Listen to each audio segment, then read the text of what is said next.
Hello everyone, welcome to the channel again. इस video में हम डिस्कस करने वाले हैं एक और इम्पॉर्टेंट ओल्ड क्वेश्चन पेपर। ठीक है, 2019 में जो बीएसएफ एंड सीएसएफ का एग्ज़ाम हुआ था उसके जो मतलब क्वेश्चन पेपर्स हैं वो हम डिस्कस कर रहे हैं। जैसे कि आपको पता है, इससे पहले भी बहुत सारी वीडियोस मैंने अपलोड कर दी ओल्ड क्वेश्चन पेपर्स की। सो अगर आपने नहीं देखी है तो हमारे प्लेलिस्ट में जाके आप चेकआउट कर सकते हैं। जम्मू कश्मीर की जनरल नॉलेज से रिलेटेड भी बहुत सारी वीडियोज़ मैंने अपलोड करी हैं, तो वो भी आप चेकआउट कर सकते हैं। एंड अगर आपने चैनल को अभी तक सब्सक्राइब नहीं किया तो चैनल को सब्सक्राइब कर लीजिए, बेल नोटिफिकेशन को प्रेस कर लीजिए ताकि हमारी अपकमिंग वीडियोस की नोटिफिकेशंस आपको मिलती रहें एंड आप उन वीडियोस का फुल बेनिफिट ले सकें। बाकी पीडीएफ की बात रही तो पीडीएफ आपको हमारे टेलीग्राम ग्रुप में मिल जाएगी। आप हमें टेलीग्राम पे ज्वाइन कर लीजिए। जीके करंट अफेयर्स रेगुलर ऐसे करके हमारे ग्रुप का नाम है, आप उसको ज्वाइन कर लीजिए। वहाँ पे आपको सारी पीडीएफ्स मिल जाएंगी करंट अफेयर्स की भी एंड जो हमारी जम्मू कश्मीर का जनरल नॉलेज है उनकी भी एंड ये जो ओल्ड क्वेश्चन पेपर्स हैं इनकी पीडीएफ्स भी आपको हमारे टेलीग्राम ग्रुप में मिल जाएगी। सो हमें टेलीग्राम पे ज्वाइन कर लीजिए एंड इंस्टाग्राम पे हमें फॉलो कर लीजिए for more updates. So without wasting any time let's get started with our first question. ठीक है, रीजनिंग का है सबसे पहले, तो आपको साइंस इंटरचेंज करने हैं। ठीक है, ताकि आपकी जो इक्वेशन है वो बैलेंस हो जाए, करेक्ट हो जाए। ठीक है, 10 + 10 इंटू 10 - 10 डिवाइड बाई 10 है, तो आपका आंसर -89। तो जब आप इसको सॉल्व करोगे तो नहीं आता, तो आपको दो साइंस इंटरचेंज करने हैं। ठीक है, सो आप मल्टीप्लाई एंड डिवाइड को इंटरचेंज करोगे। मल्टीप्लाई की जगह डिवाइड लिखोगे एंड डिवाइड की जगह मल्टीप्लाई लिखोगे। तो अगर आप बॉड मास लगा के इसको अगर आप सॉल्व करते हो तो आपका 10, जब आप इंटरचेंज करोगे तो आपका 10 + 10 डिवाइड 10 - 10 इंटू 10 आएगा। ठीक है, सो जब 10 को 10 से डिवाइड करोगे 1 आ जाएगा आपका एंड 10 को 10 से मल्टीप्लाई किया 100 आ जाएगा। तो 10 + 1 हो गए हमारे 11 - 100। ठीक है, तो 11 में से जब 100 माइनस करोगे आपका आंसर आ जाएगा -89, which is the correct answer. मतलब आपकी क्वेश्चन करेक्ट हो गई, तो ऑप्शन बी इसमें आपका करेक्ट आंसर रहेगा। ठीक है, आपको इसको मल्टीप्लाई और डिवाइड को आप क्या करोगे, इंटरचेंज करोगे। ठीक है, ऑप्शन बी आपका करेक्ट आंसर रहेगा। नेक्स्ट आपको स्टेटमेंट एंड कंक्लूजन वाला आपका क्या है, स्टेटमेंट कंक्लूजन वाला आपका है। सो आप देख सकते हो यहाँ पे आपको स्टेटमेंट दिया है, ऑल आउल्स आर हॉर्सेस। ठीक है, सारे आउल्स जो है यानी कि आउल्स जो हैं वो क्या हैं, हॉर्सेस हैं। ठीक है, हॉर्सेस हमारा बाहर आ जाएगा, सारे आउल्स क्या हैं, हॉर्सेस हैं। एंड सेकंड स्टेटमेंट आपको दिया, सम हॉर्सेस आर हेयर्स। ठीक है, कुछ जो हॉर्सेस है वो हेयर्स हैं, सम हॉर्सेस आर हेयर्स। एंड आपको कंक्लूजन दिया है, सम आउल्स और हॉर्सेस। ठीक है, सम आउल्स और अब हॉर्सेस का एंड सॉरी आउल्स का और हेयर्स का आपको कोई कनेक्शन दिख रहा है, नहीं दिख रहा है, तो आपका फर्स्ट जो मतलब कंक्लूजन है वो रॉन्ग हो जाता है। दूसरा सम हेयर और हॉर्सेस, अब देखो सम हॉर्सेस आर हेयर्स बोलो या सम हेयर्स आर हॉर्सेस बोलो, इनका रिलेशन बनता है। तो जो सेकंड वाला है वो आपका करेक्ट है, सेकंड कंक्लूजन फॉलो कर रहा है। तो सेकंड कंक्लूजन में यानी कि ऑप्शन आपका ए इसमें करेक्ट आंसर रहेगा, ओनली कंक्लूजन सेकंड फॉलोज। ठीक है, नेक्स्ट क्वेश्चन है आपका, आपको सीरीज कंप्लीट करनी है। 13 है, 25 है, 42 है, 69 है। ठीक है, तो आप देख सकते हो 13 में आपने क्या प्लस किया है, 13 प्लस आपने किया इसमें 12। ठीक है, 12 प्लस किया तो अगर 25 आ गया। 25 में आपने आपने पहले कितने 12 प्लस किया था ना, अब आप 12 में कितना प्लस करोगे, 12 प्लस आपका हो गया 12 + 5 हो गया आपका 17। तो अब 25 में जब 17 प्लस करोगे तो 42 आएगा।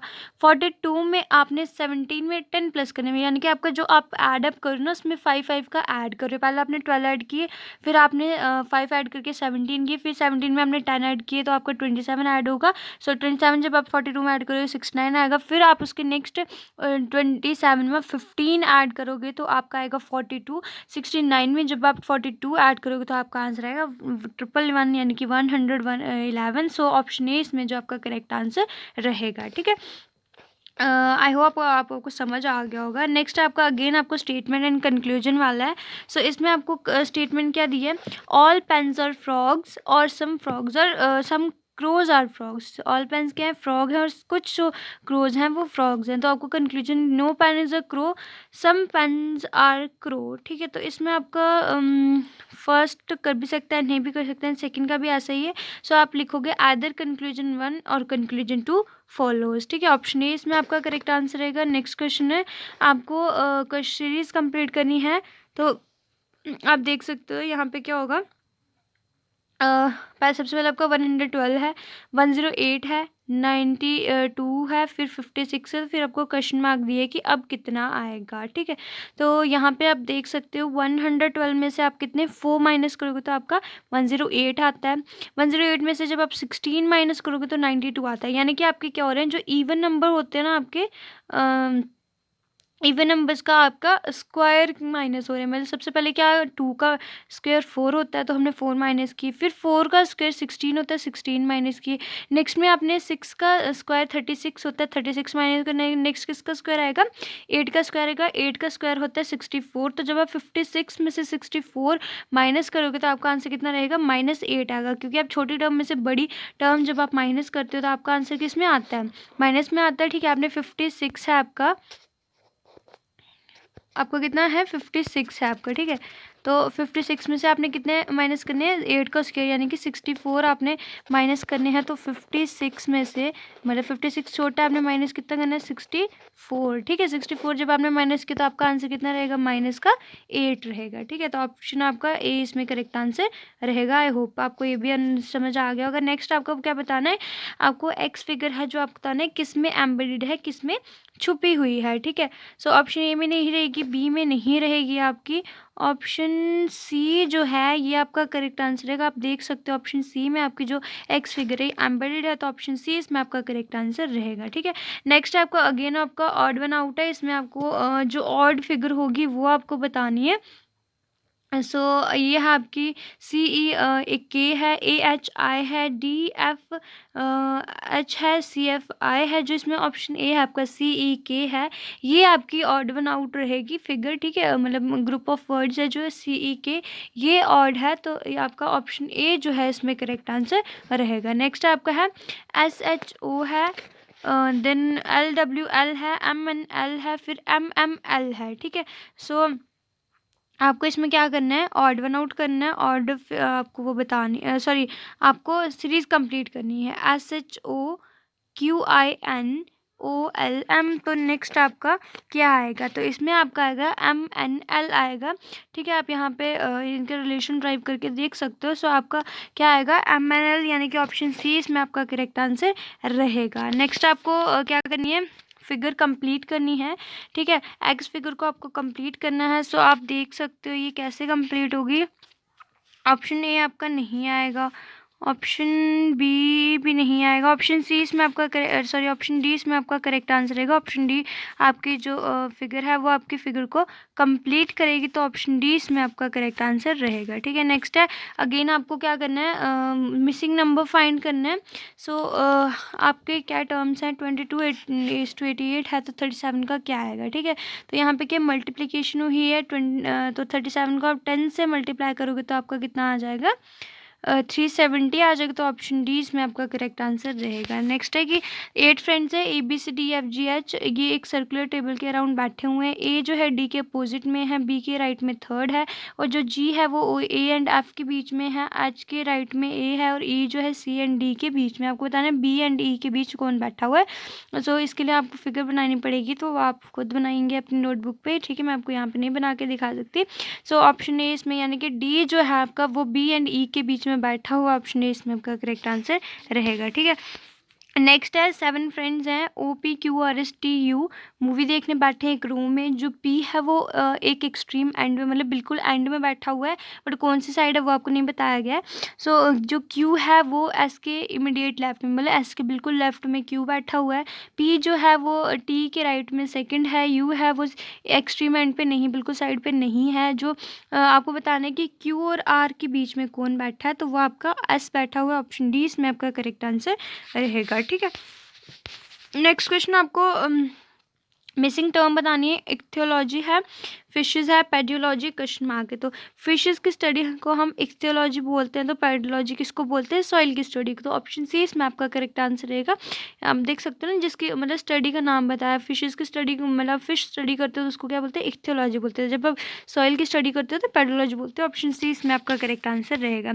नेक्स्ट अगेन आपको मतलब सीरीज कंप्लीट करनी है। 8 है, 27 है, 64 है, 125 है, 216 है। तो यहाँ पे आप सिंपली देख सकते हो 8 हमारा 2 का क्यूब रहता है, 3 का क्यूब 27, 4 का क्यूब 64, 5 का क्यूब 125, 6 का क्यूब 216, तो नेक्स्ट हमारा क्या आएगा, 7 का क्यूब आ गया, तो 7 का क्यूब होता है 343। ऑप्शन ए जो है वो आपका करेक्ट आंसर रहेगा। ठीक है, नेक्स्ट क्वेश्चन है आपका, आपको सीरीज़ कंप्लीट करनी है, तो आप देख सकते हो यहाँ पे क्लॉकवाइज ये घूम रहा है। ठीक है, मैंने आपको पिछली वीडियो में बताया था क्लॉकवाइज एंड एंटी क्लॉकवाइज क्या होता है।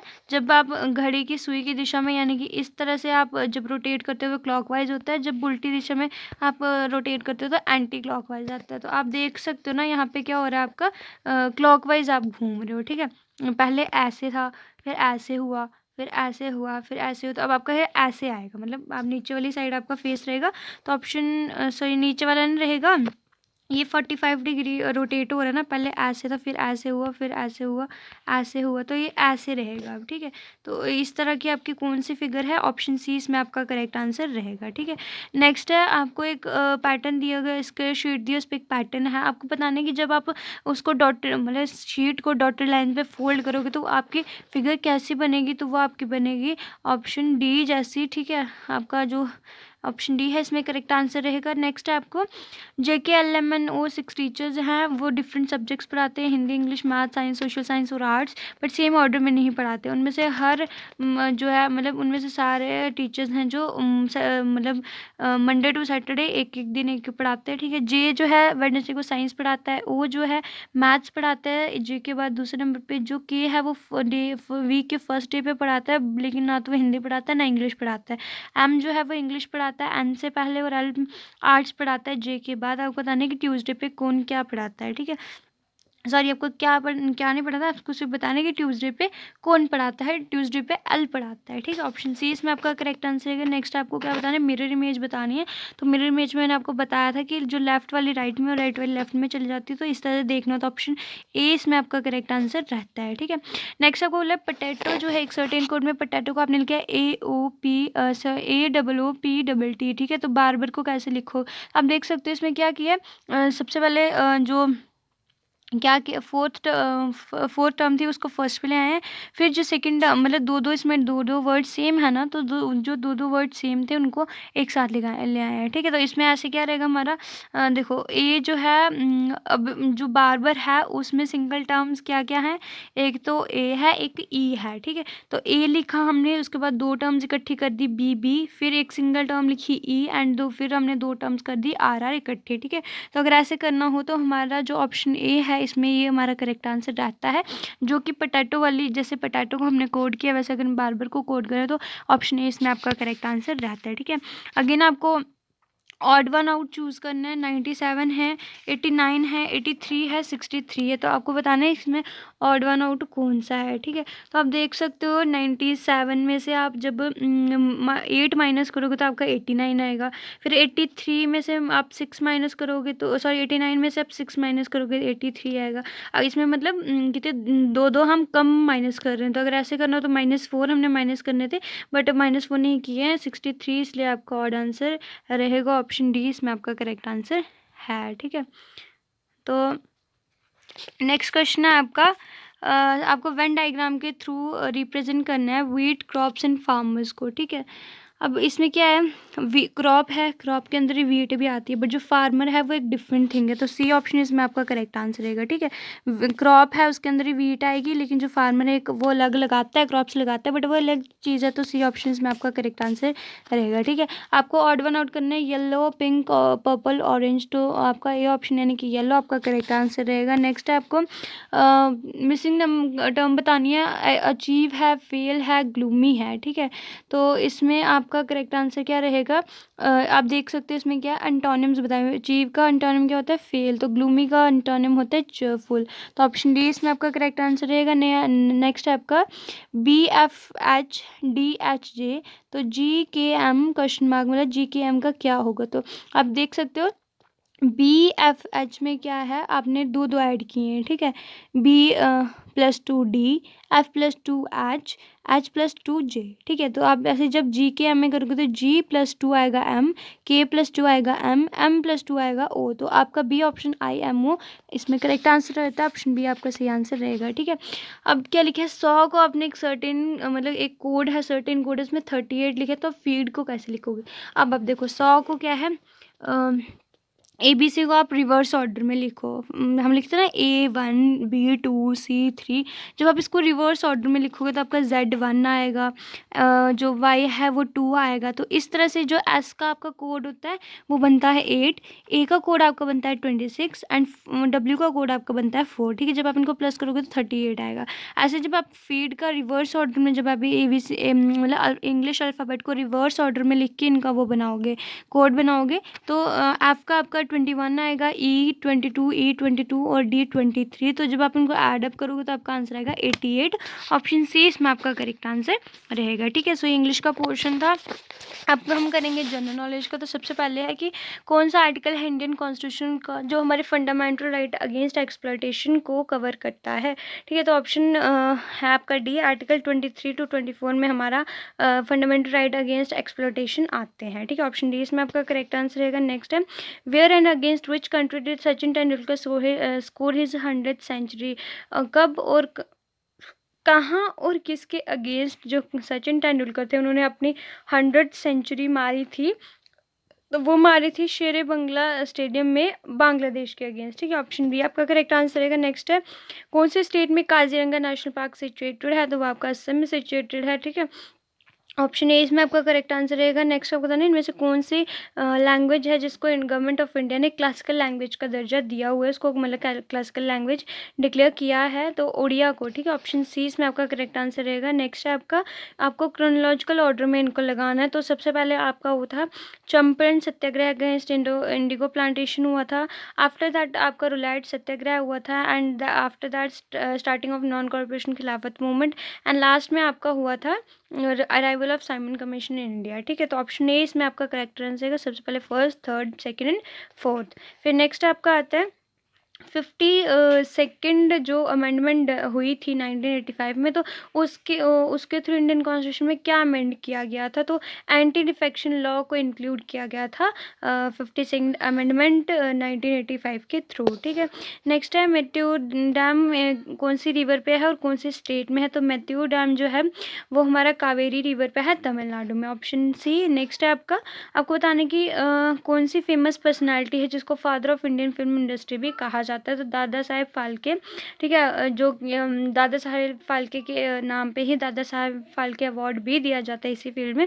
सो दादा साहेब फाल्के को हम popularly father of Indian film industry के नाम से जानते हैं, ऑप्शन बी इसमें करेक्ट आंसर। नेक्स्ट है, शेर शाह सूरी ने जो सिल्वर कॉइन्स इंट्रोड्यूस किए थे। ठीक है, silver coins introduced by Sher Shah Suri, उनको क्या बोलते हैं, उनको रुपया बोलते हैं। ठीक है, the Kani shawl handicraft variety belongs to which of the following state. जो कन्नी शॉल जो हैंडीक्राफ्ट वैरायटी है वो कौन सी, हमारे जम्मू कश्मीर जो है उससे बिलोंग करती है। द स्टेट लिखा है क्योंकि ये पिछले साल का क्वेश्चन पेपर है, तो उस टाइम जो हमारी यूनियन टेरिटरी नहीं थी, स्टेट ही थी, सो इसलिए इधर स्टेट लिखा है, बट अब हमारी यूनियन टेरिटरी है। ठीक है, तो जम्मू कश्मीर से ही बिलोंग करती है। नेक्स्ट है, आपको वो टर्म बतानी है जो क्रेडिट से रिलेटेड नहीं है, तो जो आपके स्टैम्प बाय फाइनेंस ऑफिसर है ये क्रेडिट से रिलेटेड नहीं है, सो ऑप्शन डी इसमें आपका करेक्ट आंसर रहेगा। नेक्स्ट आपको पता है इंडियन फुटबॉल से कौन सा कंपटीशन रिलेटेड नहीं है, तो रणजी ट्रॉफी।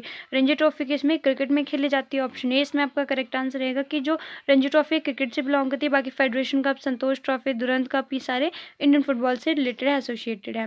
नेक्स्ट है, स्कर्वी कौन सी विटामिन की कमी की वजह से होती है, स्कर्वी होती है विटामिन सी की डेफिशिएंसी की वजह, विटामिन सी की कमी हो तो स्कर्वी डिजीज होती है, ऑप्शन ए इसमें आपका करेक्ट आंसर। नेक्स्ट है, कौन सी इंडियन स्टेट है जहाँ बैम्बू ड्रिप इरिगेशन सिस्टम बहुत ओल्ड प्रैक्टिस है, मतलब काफ़ी टाइम पहले से चली आ रही है, सो मेघालय है। मेघालय वो इंडियन स्टेट है जहाँ बैम्बू ड्रिप सिस्टम जो है काफ़ी पुरानी ओल्ड प्रैक्टिस है। ठीक है, हाईएस्ट क्वालिटी हार्ड गोल्ड कौन सा होता है, तो एंथ्रासाइट होता है, ऑप्शन डी इसमें आपका करेक्ट आंसर रहेगा। Anthracite is the highest quality hard gold of.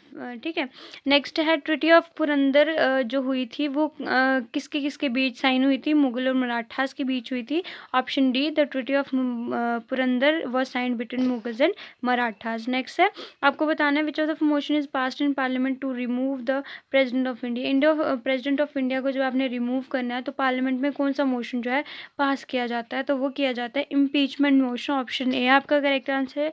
Next है आपको कौन सी मतलब ऑर्गेनाइजेशन का नाम है कि कौन सी ऑर्गेनाइजेशन है जो सस्टेनेबल डेवलपमेंट मैनेजमेंट और ट्रॉपिकल फॉरेस्ट की कंजर्वेशन को प्रमोट करती है, तो वो करती है international tropical timber organisation. Option D आपका करेक्ट आंसर है। नेक्स्ट है इंडिया में करेंसी नोट्स कौन इशू करता है, तो आरबीआई यानी कि रिजर्व बैंक ऑफ इंडिया जो है वो हमारे इंडिया में करेंसी नोट्स को इशू करता है। ऑप्शन बी आपका करेक्ट आंसर है। और प्रेजेंट में हमारे जो आरबीआई के गवर्नर है वो शक्तिकांत दास हैं, ठीक है। ऑप्शन बी इसमें आपका करेक्ट है आरबीआई। नेक्स्ट है आपको बताना है कि न्यूट्रल वैल्यू क्या होती है पीएच स्केल की। सो जैसे कि मैंने आपको पिछली वीडियो में बताया था, पीएच की जो वैल्यूज़ होती हैं वो होती हैं 0 to 14, ठीक है। 7 जो होता है हमारा न्यूट्रल होता है, 7 से नीचे यानी कि 1 to 7 एसिड रहता है, 7 to 14 हमारा बेस रहता है। जो 7 होता है, 7th वैल्यू हमारी न्यूट्रल होती है, ठीक है। जैसे फॉर एग्जाम्पल वाटर न्यूट्रल होता है, ना वो एसिड होता है ना वो लेकिन क्लीन वाटर, ठीक है, जो ड्रिंकेबल क्लीन वाटर वो होता है, उसकी पीएच क्या होती है, न्यूट्रल होती है, 7 पे होती है, तो इक्वल टू 7 ऑप्शन सी इसमें आपका करेक्ट आंसर है। नेक्स्ट है बनाना जो है उसका कलर ब्राउन हो जाता है, क्यों होता है, तो उसके जो मतलब जो एयर होता है ना वो बनाना के एंजाइम से जब रिएक्ट करते हैं तो उसका बनाना का कलर कैसा है, ब्राउन हो जाता है। नेक्स्ट को बताना है कि एक्साइज ड्यूटी है जो किस पे लगा सकते हो, कंपनी के रेवेन्यू पे, गुड्स और सर्विसेज के एक्सपोर्ट पे, गुड्स और सर्विसेज के इंपोर्ट पे, या गुड्स के मैन्युफैक्चरिंग पे। तो गुड्स के मैन्युफैक्चरिंग पे यानी कि जो गुड्स बनाए जाते हैं, जो गुड्स मैन्युफैक्चर होते हैं उन पे हम एक्साइज ड्यूटी लगाते हैं। ऑप्शन डी आपका करेक्ट आंसर रहेगा गुड्स मैन्युफैक्चर, ठीक है। आपको बताना है कि India's export trends and prospects for self sustain growth book है, इसके ऑर्थर कौन है, तो मनमोहन सिंह, ठीक है, Manmohan Singh ji is the author of the book India's export trends and prospects for self sustain growth. Option B आपका इसमें करेक्ट आंसर है। नेक्स्ट है कौन सी इंडियन स्टेट में हॉर्नबिल फेस्टिवल सेलिब्रेट किया जाता है, तो वो किया जाता है नागालैंड में, ठीक है ना। हॉर्नबिल फेस्टिवल कौन से स्टेट में सेलिब्रेट होता है, नागालैंड में होता है। आपको बताना है मलाला यूसुफ़ी बायोपिक जो है उसका नाम क्या है, ठीक है। तो मलाला यूसुफ़ी जो बायोपिक है उसका नाम है गुल मकाई। ऑप्शन डी इसमें आपका करेक्ट आंसर है। अब आपका मैथ्स का पोर्शन आता है, ठीक है। मैथ्स का पोर्शन में सबसे पहला क्वेश्चन है आपका कि आपको मीडियन बताना है 23236547, तो 3.5 इसका आपका मीडियन रहेगा, ऑप्शन सी। नेक्स्ट एक सम है वो खुद का 5 टाइम्स बन जाता है 8 साल में सिंपल इंटरेस्ट पे, तो आपको बताना है रेट ऑफ इंटरेस्ट क्या होगा पर एनम, तो आपका 62.5% होगा, ठीक है। नेक्स्ट आपको 4 स्टूडेंट्स के मार्क्स दिए, उन्होंने 5 सब्जेक्ट्स में लिए हैं, हर सब्जेक्ट के मैक्सिमम मार्क्स जो 100 है।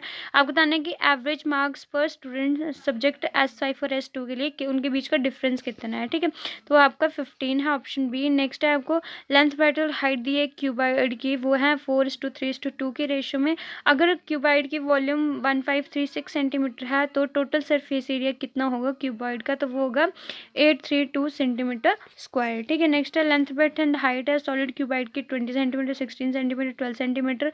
अगर क्यूबाइड को हम मेल्ट करते हैं और आइडेंटिकल क्यूब्स बनाते हैं साइड 4 सेंटीमीटर की, तो आइडेंटिकल क्यूब्स कितनी बनेंगी उसकी, तो 60 बनेंगी, ऑप्शन डी। नेक्स्ट एक बाइक है वो एक सर्टेन डिस्टेंस मतलब स्पीड एक सर्टेन डिस्टेंस को 56 किलोमीटर पर आवर की स्पीड से 16 घंटों में कवर करती है, तो अगर उसने same distance 64 kilometre per hour की स्पीड से कवर करना हो तो कितना टाइम लगाएगा, तो 14 आवर्स उसमें लगेंगे, ऑप्शन ए। नेक्स्ट आपको वैल्यू बतानी है 3 × 1500 डिवाइड बाई 40 + 5 डिवाइड 2/7 ऑफ 70, ठीक है, तो इसका ऑप्शन आपका रहेगा 451/4। नेक्स्ट क्वेश्चन आपका कर्व्ड सरफेस एरिया को बताना है सिलेंडर का 110 centimetre sorry curved surface area है एक सिलेंडर का 110 सेंटीमीटर स्क्वायर। अगर सिलेंडर की हाइट 5 सेंटीमीटर है तो आपको बताना है डायमीटर उसके बेस का कितना होगा, सो वो होगा आपका 7 सेंटीमीटर, ऑप्शन बी। नेक्स्ट है मोहित और सुमित एक बिजनेस स्टार्ट करते हैं, इन्वेस्टमेंट करते हैं वो 74,000 96,000 रिस्पेक्टिवली, यानी कि मोहित की इन्वेस्टमेंट 74,000 है, सुमित की इन्वेस्टमेंट 96,000 है। मतलब ईयर के एंड में उनको प्रॉफिट होता है 5:8 की रेशियो में, तो आपको बताना है कि कितने टाइम पीरियड आपको रेशियो बतानी है उनके टाइम पीरियड के लिए, जितने टाइम के लिए उन्होंने अपनी मनी इन्वेस्ट की है, तो वो की है 30:37, ऑप्शन डी आपका इसमें करेक्ट आंसर रहेगा। नेक्स्ट है value of discount of 18% first article is equal to the value of discount on 13% on second article, ठीक है। फर्स्ट आर्टिकल पे जो आपको डिस्काउंट दिया जा रहा है उसकी वैल्यू फर्स्ट आर्टिकल जो वैल्यू ऑफ डिस्काउंट है 18 मतलब फर्स्ट आर्टिकल के जो 18% डिस्काउंट की 18% वैल्यू है वो दूसरे आर्टिकल की डिस्काउंट की 13% के बराबर है। ठीक है, फर्स्ट आर्टिकल के डिस्काउंट का 18% दूसरे आर्टिकल के डिस्काउंट के 13% के बराबर है। आपको बताने कि दोनों आर्टिकल्स के मार्क प्राइस की रेशो क्या रहेगी, तो मार्क प्राइस की रेशो रहेगी 13:18 रहेगी। ऑप्शन सी आपका करेक्ट आंसर रहेगा। नेक्स्ट है हाईएस्ट कॉमन फैक्टर आपको बताना है 5, 10 और 20 का, तो आप इसको डिवीजन मेथड से भी कर सकते हैं। तो जब आप इसको सॉल्व करोगे तो आपका 5 आएगा, हमारा जो आंसर आएगा 5 आएगा, तो ऑप्शन ए इसमें आपका करेक्ट आंसर रहेगा। नेक्स्ट आपको एवरेज वेट बताना है 12 बॉक्स एवरेज वेट है 12 बॉक्सेस का 63 kg। अगर 4 बॉक्सेस जिनका एवरेज वेट 70 kg उनको हम हटा देंगे तो बचे हुए बॉक्सेस का जो एवरेज वेट होगा वो कितना होगा। ठीक है, तो आपका 59.5 kg होगा। ऑप्शन डी इसमें आपका करेक्ट आंसर रहेगा। नेक्स्ट है एफ जो एक काम को अकेले करने में 24 दिन लगाता है, जी उसी काम को करने में 32 डेज लगाता है। अगर एफ और जी इकट्ठे उन्होंने काम स्टार्ट किया, लेकिन जो जी है उसने काम के कंप्लीट होने से 8 दिन पहले ही काम छोड़ दिया। ठीक है, आपको बताने कि पूरा काम कितने दिनों में कंप्लीट होगा। ठीक है, तो वो होगा हमारा 120/7 डेज में। तो ऑप्शन डी आपका करेक्ट आंसर है। नेक्स्ट है दिन के 2 घंटे काम करने पर जो पी है वो एक काम को 10 दिन में करता है, एंड दिन के 5 घंटे काम करने पे जो क्यू है वो उसी काम को 6 दिन में करता है। आपको बताना है कि अगर वो दोनों मिलके दिन के 3 घंटे काम करें तो वो उसी काम को कितने दिन में करेंगे, तो वो करेंगे 4 दिनों में। ठीक है, ऑप्शन सी आपका करेक्ट आंसर रहेगा। नेक्स्ट है मोहित ने अंडे खरीदे 3 रुपये पर एग के हिसाब से। ठीक है, और उनको 5 रुपये पर एग के हिसाब से बेच दिए। 35 एग्स बेचने पे उसकी प्रॉफिट परसेंटेज कितनी होगी, तो वो होगी इसके 66.66%। Option D. फिर है एक बैग है उसमें वाइट और येलो बॉल्स हैं, उनकी रेशियो 7:11। ठीक है, अगर टोटल नंबर ऑफ बॉल्स 108 हैं तो आपको बताना है येलो बॉल उसमें कितने होंगे, तो 66 बॉल्स होंगे। ऑप्शन ए आपका करेक्ट आंसर रहेगा। नेक्स्ट है वरुण ने 75 आर्टिकल्स 3150 के परचेज किए और उनको 15 आर्टिकल्स के जितनी कॉस्ट प्राइस है उस उनके 15 आर्टिकल्स के कॉस्ट प्राइस के बराबर के प्रॉफिट पे उसने उनको बेच दिया। आपको बताने कि सेलिंग प्राइस एक आर्टिकल का कितना होगा, तो वो होगा 50.4। Option C. नेक्स्ट है एवरेज एज है स्टूडेंट्स की ए और टीचर्स की एवरेज एज है बी। ठीक है, अगर 45 जो नंबर ऑफ़ स्टूडेंट्स है वो 45 टाइम्स है नंबर ऑफ़ टीचर्स के, तो आपको टीचर्स और स्टूडेंट्स की साथ में मतलब उन टीचर्स और स्टूडेंट्स की एक साथ मिला के एवरेज एज कितनी होगी वो आपको बतानी है। ठीक है, तो वो है 45 A+B/46। ऑप्शन बी आपका करेक्ट आंसर है। नेक्स्ट है एक टेबल है आपको दिया है, उसमें डिफरेंट कॉलेजेस में डिफरेंट बच्चों ने डिफरेंट कोर्सेज में जो मतलब एनरोल हुए स्टूडेंट्स उनका नंबर बताया हुआ। आपको बताना है what is the difference in the total number of student enrolled in college C3 and C4। आपको डिफरेंस बताना है टोटल स्टूडेंट्स जो कॉलेज C3 और C4 में एनरोल हुए हैं, तो वो है 16 का। ऑप्शन डी इसमें आपका करेक्ट आंसर है। राम, सीता और सलमान ने इन्वेस्ट किए 6,000, 22,000, 18,000। ठीक है, मतलब राम ने 16,000 इन्वेस्ट किया, सीता ने 22,000 इन्वेस्ट किया, 18,000 किया सलमा ने। ठीक है, एक बिजनेस स्टार्ट किया। अगर उनकी प्रॉफिट जो है 26,600 है, आपको राम का शेयर बताना है, तो राम का शेयर रहेगा 7600 का, यानी कि ऑप्शन डी इसमें आपका करेक्ट आंसर रहेगा। नेक्स्ट है एक स्टूडेंट है उसको एग्जाम में 24% मार्क्स मिले और वो 56 मार्क्स से फेल हो गया। अगर उसको 60% मार्क्स मिले होते तो उसके जो मार्क्स थे वो 70 ज़्यादा होने थे मिनिमम पासिंग मार्क्स से। तो आपको बताना है कि मैक्सिमम मार्क्स क्या है एग्जाम की, तो वो है आपके 350 मार्क्स हैं, यानी कि ऑप्शन ए इसमें आपका करेक्ट आंसर है। नेक्स्ट आपको वैल्यू बतानी है 75 डिवाइड 25 ऑफ 4/3 -1/2 + 1/6। ठीक है, तो ऑप्शन बी इसमें यानी कि 3 आपका करेक्ट आंसर है। नेक्स्ट है आपका राजू अपनी मतलब यूजुअल स्पीड से का 3/4 से उसने ट्रैवल किया और अपने ऑफिस में 24 मिनट लेट पहुंचा। ठीक है, जितने में पहुंचता उससे 24 मिनट लेट पहुंचा। अगर राजू अपनी यूजुअल स्पीड पे चलता तो उसको कितना टाइम लगना है अपने ऑफिस पहुंचते, तो उसको लगना है 72 मिनट्स। ठीक है, ऑप्शन बी इसमें आपका करेक्ट आंसर रहेगा। नेक्स्ट है कंपाउंड इंटरेस्ट, जो कि एक मतलब किसी एक सम पे 5 साल में लगा, मतलब बना, मतलब 1200, ठीक है। जब आपने उसको क्या किया, एनुअली कंपाउंड किया। अगर रेट ऑफ इंटरेस्ट 22.5% था पर एनम, तो आपको बताना कि 6th ईयर में इंटरेस्ट कितना होगा, तो वो होगा 1470, यानी कि 1470, ऑप्शन ए। नेक्स्ट आपको राइस की प्रोडक्शन बताई हुई है 5 कॉन्जिक्यूटिव ईयर्स के लिए, और एरिया बताया अंडर राइस कल्टीवेशन एक कंट्री के। तो आपको आंसर बताना है कि Y3 जो ईयर है उसमें यील्ड पर स्क्वायर किलोमीटर कितनी थी, तो वो थी आपकी 45.33 kg, यानी कि ऑप्शन सी आपका करेक्ट आंसर है। नेक्स्ट आपका इंग्लिश का पोर्शन आता है, आपको अप्रोप्रिएट वर्ड आपको सिलेक्ट करना है। We should always remember not to dash any problem and issue that may affect of career in any organisation.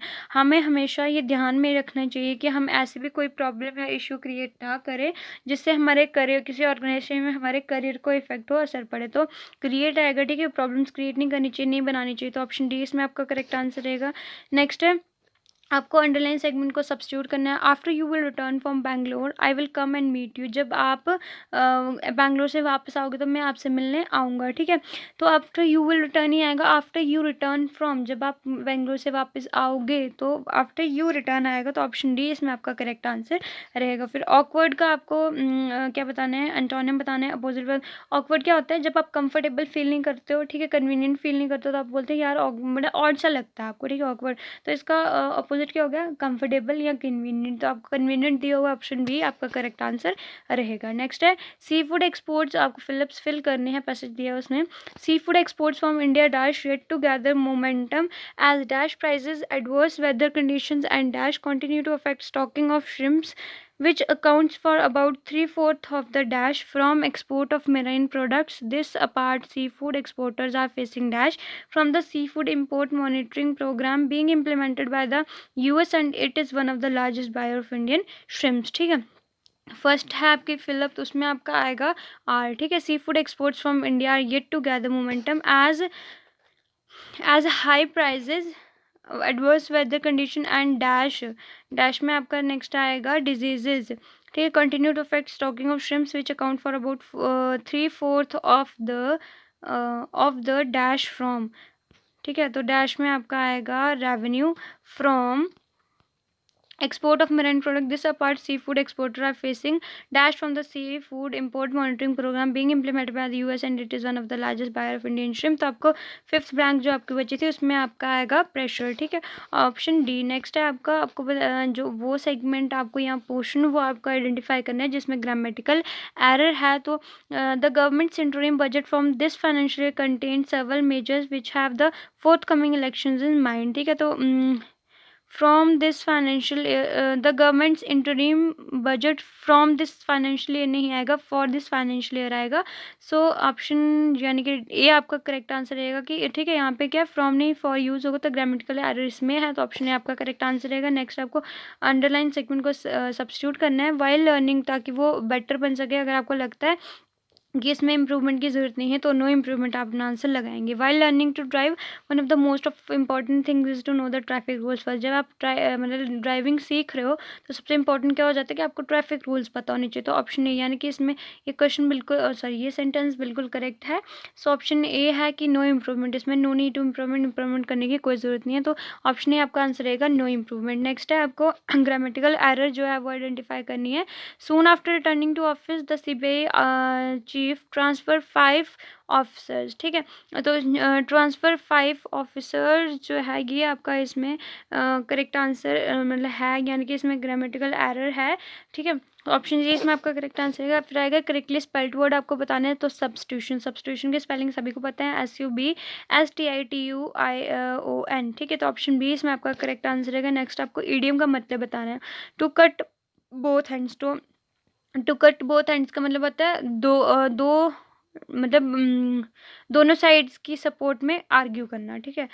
To argue with in support of both side, जब आप both side के लिए support करो, argue करो, तो आप बोलो to cut both ends. B option आपका करेक्ट आंसर रहेगा। आपको एंटोनिम बताना है यूफोर्शिया का होता है लिथरेजी, ऑप्शन बी आपका करेक्ट आंसर रहेगा। नेक्स्ट है आपको करेक्टली स्पेल्ड वर्ड बताना है, ठीक है, मैगेनिमियस। तो इसका जो करेक्ट आंसर होता है ऑप्शन मतलब करेक्ट स्पेलिंग होते हैं वो होते हैं MAGNAMIMOUS, ऑप्शन सी आपका इसमें इसमें करेक्ट आंसर रहेगा। नेक्स्ट आपको ग्रामेटिकल एरर आइडेंटिफाई करनी है। The builders association wants GST exemption for government project which have already proposed, ठीक है, विच हैव ऑलरेडी प्रपोज नहीं आएगा, ऑप्शन ए इसमें आपका करेक्ट आंसर है, इसमें ग्रामेटिकल एरर है, ऑप्शन ए आपका करेक्ट आंसर रहेगा। नेक्स्ट है, is it true that the students from the space research centre dash evening, क्या ये सच है कि जो स्पेस रिसर्च सेंटर के बच्चे हैं वो यहाँ पे शाम को आ रहे हैं, तो स्टूडेंट्स है तो आर अराइविंग आएगा। Is it true that the students from the space research centre are arriving this evening, क्या बच्चे शाम को सच में आ रहे हैं, ठीक है,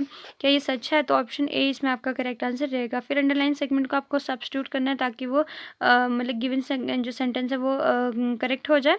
these flowers smell sweetly and are sold at high price in the market, ये इन मतलब इन फ्लावर्स में बहुत अच्छी खुशबू आती है इसलिए हाई प्राइस पे मार्केट में बिकते हैं, तो स्वीट स्मेल स्वीट आएगा, स्मेल स्वीटली नहीं आएगा।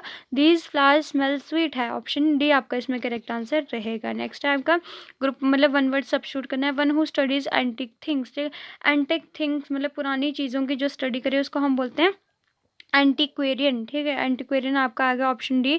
हिस्टोरियन आपको पता है जो हिस्ट्री मतलब पढ़ता है बताता है तो उसको हम हिस्टोरियन बोलते हैं। सोशोलॉजिस्ट होता है जो सोशोलॉजी की स्टडी करे, सोसाइटी की स्टडी करे। आर्कियोलॉजिस्ट होता है जो रिमेन्स होते हैं, ओल्ड पास्ट रिमेन्स होते हैं, उनकी स्टडी जो करे उसको आर्कियोलॉजिस्ट बोलते हैं। जो एंटीक थिंग्स की स्टडी करते हैं उनको एंटीक्वेरियन बोलते हैं, ऑप्शन डी इसमें आपका करेक्ट आंसर रहता है। नेक्स्ट है सिनोनिम बताना है आपको इनकरेजेबल का, तो इनकरेजेबल होता है जिसको आप ठीक नहीं कर सकते, करेक्ट नहीं कर सकते, ठीक है, तो इसका क्या रहेगा अनअल्टरेबल। अल्टरेबल का क्या मतलब है चेंजेबल, जो चेंज हो जाता है, जो चेंज ना हो वो अनअल्टरेबल, तो इनकरेजेबल का सिनोनिम क्या आएगा अनअल्टरेबल आएगा, ऑप्शन डी। नेक्स्ट आपको फिल करना है। Although I was dash of his new plan for growth of company I relied on him as he was very honest, ठीक है, तो क्या बोलते हैं, हालांकि मैं हूँ मतलब मेरे को उस पर वो है उसके न्यू प्लान्स का पता है ग्रोथ ऑफ कंपनी के लिए, लेकिन मेरे को उस पर यकीन है क्योंकि वो बहुत ऑनेस्ट है, तो इसमें आएगा स्केप्टिकल्स, ठीक है, ऑप्शन डी आपका इसमें करेक्ट आंसर रहेगा। Although I was sceptical of his new plans for growth of the company I relied on him as he was very honest, ठीक है, ऑप्शन डी। नेक्स्ट है आपका ग्रुप ऑफ वर्ड्स हैं, उन आपको वन वर्ड सब्स्टिट्यूट करना है। One who offers one service without anything in return, अपनी मर्जी से कोई आपकी हेल्प कर रहा है, आपसे उसको कोई उम्मीद नहीं कि आपको वापस कुछ मिलेगा, तो आप मतलब उसको आप क्या बोलते हैं वॉलंटियर बोलते हो, ठीक है, अपनी मर्जी से जब आप किसी की हेल्प करते हो खुद से, ठीक है, वो आपको वो रिटर्न इन रिटर्न आपको कुछ नहीं मिलेगा, तो अपनी मर्जी, तो आप क्या बोलते हैं हाँ मैंने काम किया वॉलंटरली किया, ठीक है, वॉलंटियर हम उसको बोलेंगे, ऑप्शन ए इसमें आपका करेक्ट आंसर रहेगा। फिर डिसहेबल्ड का आपको सिनोनिम बताना है, तो होता है अनटाइडी, ठीक है, ऑप्शन डी आपका करेक्ट आंसर है। इडियम का आपको मीनिंग बताना है टू गेट अवे विद, ठीक है, कहीं से भाग जाना, किसी चीज़ से भाग जाना, तो उसको आप बोलते हो to get away with, option A इसमें आपका करेक्ट आंसर है to escape from something. Next है फिल करनी है। An example helps understand the concept better, ठीक है, एग्जाम्पल है ई है तो इसके साथ आपका क्या लगेगा एन लगेगा। N example helps understand the concept better, ठीक है, एक कंसेप्ट को अच्छे से समझने के लिए जो मतलब आप एग्जाम्पल के थ्रू किसी भी कंसेप्ट को अच्छे से समझ पाते हो, तो ऑप्शन हमारा सी इसमें करेक्ट आंसर रहेगा।